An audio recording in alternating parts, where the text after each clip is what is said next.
9 out of 10 people already have most of these 11 items sitting somewhere in their house right now and they have no idea what they're actually for. I learned to rely on every one of them where the grid was never an option, and the last one on this list, number 1, is the single cheapest thing you can buy that could keep your family alive when everything else fails. Every item is under $10, most are under $5, and every one of them is on the shelf at your local Walmart today. Let's go, because when the power goes out, the people who knew about these are the ones who are fine, and everyone else is standing in the dark wishing they'd watched this.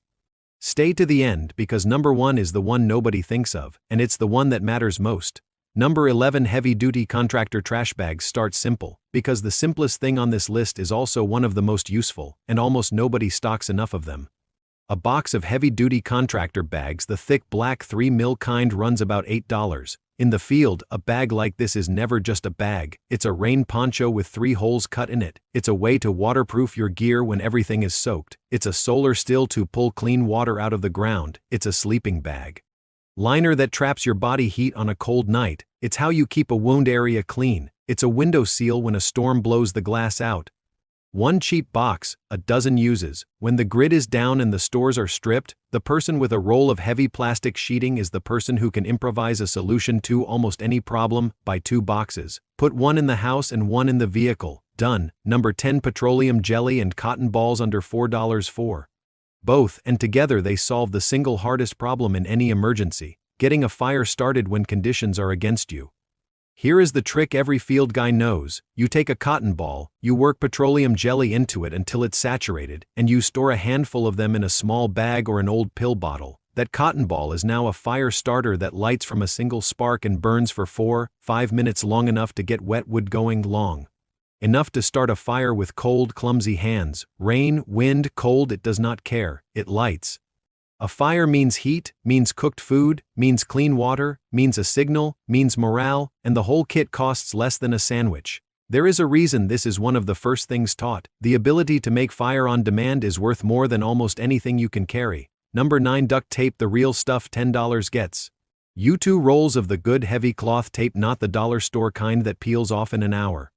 I am not going to insult you by listing everything duct tape fixes, because you already know, but here is what people miss. In a grid-down situation, duct tape is medical. It closes a torn boot so your feet stay dry. It splints a sprained ankle against a stick so you can keep moving. It seals a cracked window against the cold. It patches a leaking tarp over your head in a storm. It secures a bandage when you're out of medical tape. The field rule is simple: if it moves and it shouldn't, duct tape. If it should move and it doesn't, that's a different tool. Wrap a few feet of it around a water bottle or an old card so you always have some on you without carrying the whole roll. 2 rolls in the house, 1 in the truck. Number 8, Bic lighters, a bag of them. A 10-pack runs about $7, and this is the highest value insurance you will ever buy. Everybody thinks they'll start fires with a fancy ferro rod and feel like a survivalist. In reality, on the worst night of your life, cold and tired and scared, you want the thing that makes fire with one flick of your thumb. A plain lighter does that 10,000 times. Buy a 10-pack, drop one in every bag, every vehicle, every coat, pocket, one in the kitchen drawer, one taped next to the petroleum jelly cotton balls from number 10. Here's the field detail nobody mentions. Lighters slowly leak their fuel over months if the button gets pressed in storage, so keep them upright or in a way the valve can't get pinned. And cold kills a lighter's flame, so on a freezing night, keep one in an inside pocket against your body so it's warm when you need it. Simple knowledge. And it's the difference between a lighter that works and one that just clicks. Number 7, emergency mylar blankets. A 10-pack of the foil space blankets costs about $8, and pound for pound, dollar for dollar, nothing on this list moves more heat. Your body is a furnace. The problem in the cold is that all that heat radiates away from you into the air. A mylar blanket bounces it straight back. Wrap up in one and you can feel the difference in about a minute. But that's the obvious use. The field uses are better. Line the inside of a small room or a tent with them and you trap your own body heat in the space. Put one behind you and a candle in front and you've built a tiny reflective heater. Lay one shiny side down under a sleeping bag to stop the cold ground from stealing your warmth. Use one as a signal that reflective surface flashes for miles.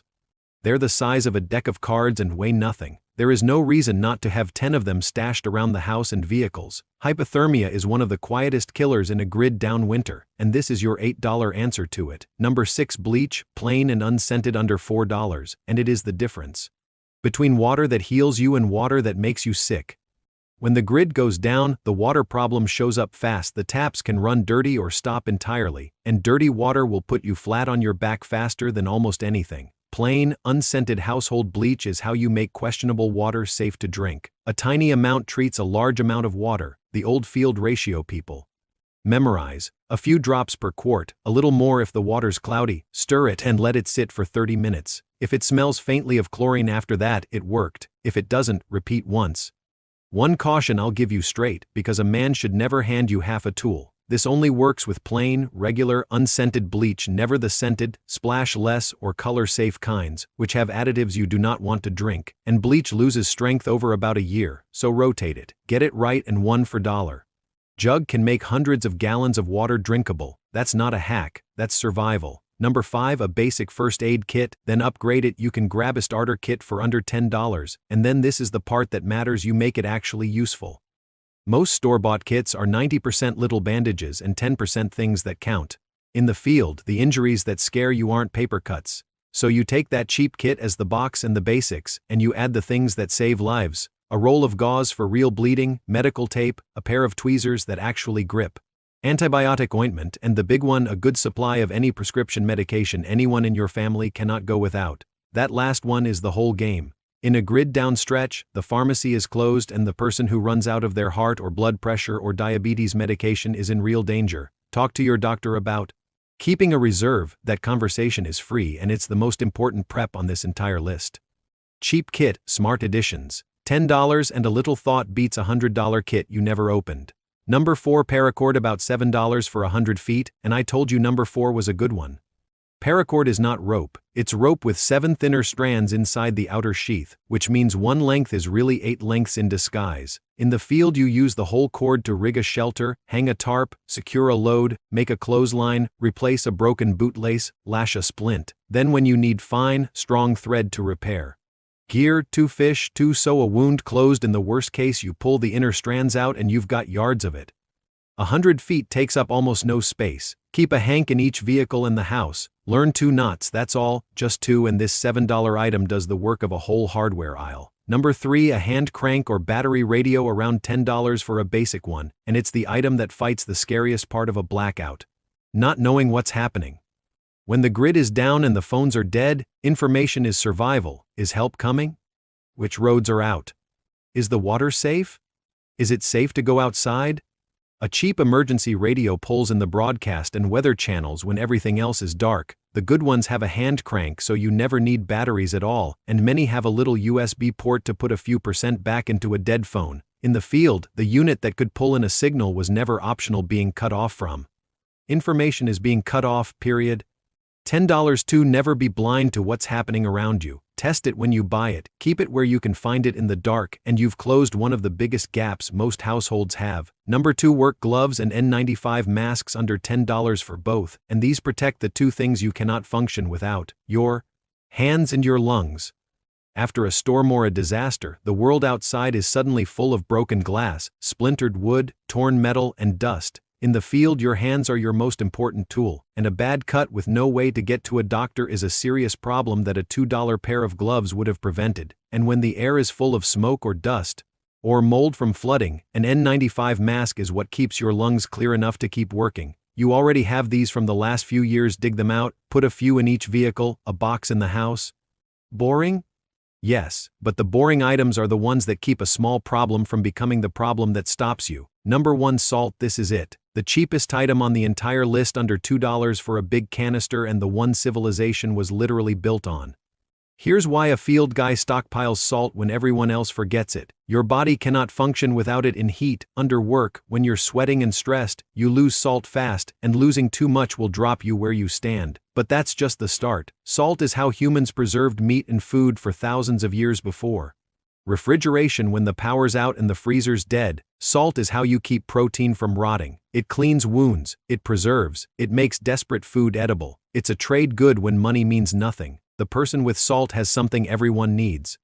For under $2 you can buy a survival item that never expires, never goes bad, and covers your body, your food supply, your medicine, and your ability to trade. There is a reason the word salary comes from salt. People were once paid in it. It was that valuable. It still is, and almost nobody stocks it because it's sitting so cheap on the shelf that everyone walks right past it. That's number one, the cheapest thing in the store and the one I'd tell you to grab first. So there it is, 11 items, every one under $10, most under $5, all of them on the shelf at your local store today. Contractor bags, fire starters, duct tape, lighters, mylar blankets, bleach, a real first aid kit, paracord, a radio, gloves and masks, and salt. Not one of them is fancy, not one of them is expensive, and together they put you further ahead of the average household than a garage full of gear most people never learn to use. Here's what I want you to do. This week in daylight, walk through your house and check the list. How many of these 11 do you already have? Count them and tell me the number down in the comments. I read them, and I want to know how ready you already are. And if you've got a 12th item you'd never leave off, put it below, because the best knowledge in this comes from people who've actually lived it. If this handed you something worth having, subscribe and stand with the people digging the old skills back up, because next time I'm showing you the 7 things in your own garage that turn into critical survival tools the day the grid goes down. You already own all 7, you just don't know it yet.